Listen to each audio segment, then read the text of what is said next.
നമസ്കാരം. പ്രതിപക്ഷ നേതാവ് വി.ഡി. സതീശനെതിരെ 150 കോടിയുടെ അഴിമതി ആരോപണം ഉന്നയിച്ച നിലമ്പൂർ എം.എൽ.എ. പി.വി. അൻവറിന് തിരിച്ചടി. അഴിമതി ആരോപണത്തിൽ വിജിലൻസ് അന്വേഷണം ആവശ്യപ്പെട്ടുള്ള ഹർജി വിജിലൻസ് കോടതി തള്ളിയിരിക്കുകയാണ്. ഇപ്പോൾ സിൽവർ ലൈൻ പദ്ധതി അട്ടിമറിക്കാനാണ് പ്രതിപക്ഷ നേതാവ് ഈ കോഴപ്പണം വാങ്ങിയത് എന്നായിരുന്നു പി.വി. അൻവർ എം.എൽ.എ. നിയമസഭയിൽ ഉന്നയിച്ചത്. ഇതുമായി ബന്ധപ്പെട്ട് കേരള കോൺഗ്രസ് എം നേതാവ് എ.എച്ച്. ഹഫീസ് സമർപ്പിച്ച ഹർജിയാണ് വിജിലൻസ് കോടതി തള്ളിയത്. ഇതോടെ പി.വി. അൻവർ രാഷ്ട്രീയ പ്രേരിതമായി നടത്തിയ ആരോപണം മാത്രമാണിതെന്ന് തെളിഞ്ഞിരിക്കുകയാണ്. ചീപ്പ് പബ്ലിസിറ്റിക്ക് വേണ്ടി, അതും പിണറായി സർക്കാരിന് വേണ്ടി നടത്തിയ വെറും പൊറാട്ട് നാടകം മാത്രമാണിതെന്ന് വ്യക്തമായി. ആരോപണത്തിന് തെളിവ് സമർപ്പിക്കാൻ ഹർജിക്കാരന് സാധിച്ചില്ലെന്ന് കോടതി നിരീക്ഷിച്ചു. ഹർജിയിൽ ഈ മാസം ആദ്യം വാദം പൂർത്തിയായിരുന്നു.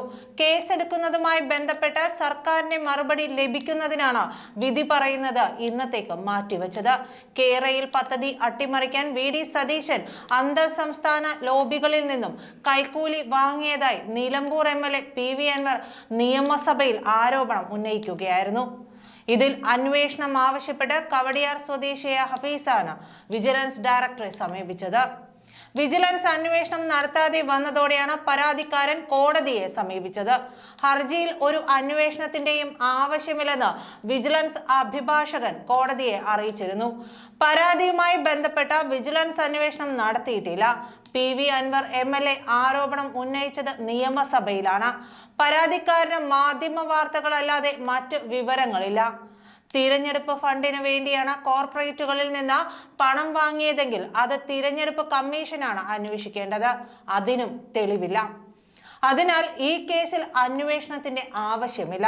നിയമസഭാ സാമാജികർക്ക് പ്രത്യേക അധികാരമോ പരിരക്ഷയോ ഉണ്ടോ എന്ന് വ്യക്തത വരുത്തണം. അതിനാൽ ലഭിച്ച പരാതി വിജിലൻസ് ഡയറക്ടർ സർക്കാരിന് കൈമാറിയെന്ന് അഭിഭാഷകൻ കോടതിയെ അറിയിക്കുകയായിരുന്നു. നിയമോപദേശത്തിന്റെ അടിസ്ഥാനത്തിലാണിത്. എന്നാൽ അഴിമതി കേസുകളിൽ ഇത്തരം നിയമപ്രശ്നം ഉണ്ടാകില്ലെന്നായിരുന്നു ഹർജിക്കാരന്റെ വാദം. ഈ ആരോപണവുമായി ബന്ധപ്പെട്ട കൂടുതൽ തെളിവുകൾ ഉണ്ടോ എന്ന് പരാതിക്കാരനായ എ.എച്ച്. ഹഫീസിനോട് കോടതി ചോദിച്ചു. വിജിലൻസ് കോടതിയിൽ പരാതി നൽകുന്നതിന് നിയമസഭാ സ്പീക്കറുടെ അനുമതി ആവശ്യമില്ലെന്നും പറഞ്ഞു.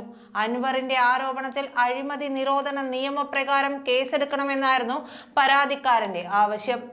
ഈ ആരോപണവുമായി ബന്ധപ്പെട്ട വി.ഡി. സതീശൻ നിയമസഭയിൽ പറഞ്ഞ മറുപടിയും ഏറെ ശ്രദ്ധേയമായിരുന്നു. ആ മറുപടി ഇപ്പോഴത്തെ ഈ വിധിയോട് ചേർത്ത് വായിക്കേണ്ടതുണ്ട്. ഞാൻ എന്താണ് പറയേണ്ടത്? ചിരിക്കണോ അതോ നിങ്ങളുടെ ഗതികേട് ഓർത്ത് കരയണോ? ആരോപണം ഉന്നയിച്ച ആളെ കുറിച്ച് ഞാനൊന്നും പറയുന്നില്ല. ഇതിൽ കൂടുതലൊന്നും അയാളിൽ നിന്ന് പ്രതീക്ഷിക്കുന്നുമില്ല. പക്ഷേ മുഖ്യമന്ത്രി പിണറായി വിജയൻ സഭാ നേതാവല്ലേ? CPM പാർട്ടിയുടെ ലീഡർ അല്ലേ? ഇത്തരം ഒരു ആരോപണം നിയമസഭയിൽ അവതരിപ്പിക്കാൻ അനുവാദം കൊടുത്തതിൽ നിങ്ങളോട് എനിക്ക് സഹതാപം തോന്നുന്നു. നിങ്ങൾ ഇങ്ങനെ പരിഹാസപാത്രമാകണോ? ഈ ആരോപണം നിയമസഭാ രേഖകളിൽ കിടക്കട്ടെ. അത് നീക്കണമെന്ന് ഞാൻ പറയുന്നില്ല. ഇങ്ങനെയുള്ള ആൾക്കാരും ഈ നിയമസഭയിൽ ഉണ്ടായിരുന്നുവെന്ന് വരാനിരിക്കുന്ന തലമുറ അറിയട്ടെ. പക്ഷേ മുൻകൂട്ടി നൽകിയ നോട്ടീസിൽ പറയാതെ സഭയിൽ ഇല്ലാത്ത AICC ജനറൽ സെക്രട്ടറി KC വേണുഗോപാലിനെതിരെയും ആരോപണം ഉന്നയിച്ചിട്ടുണ്ട്. അത് ശരിയല്ല. KC വേണുഗോപാലിനെതിരായ ആരോപണം സഭാരേഖകളിൽ നിന്നും നീക്കണം.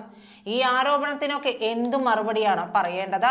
പ്രതിപക്ഷം മുഖ്യമന്ത്രിയെ കുറിച്ച് ആരോപണം ഉന്നയിക്കുമെന്ന് ഓർത്താണോ ഇങ്ങനെ പറയിപ്പിച്ചത് എന്നായിരുന്നു സതീശന്റെ മറുപടി പ്രസംഗത്തിൽ പറഞ്ഞത്.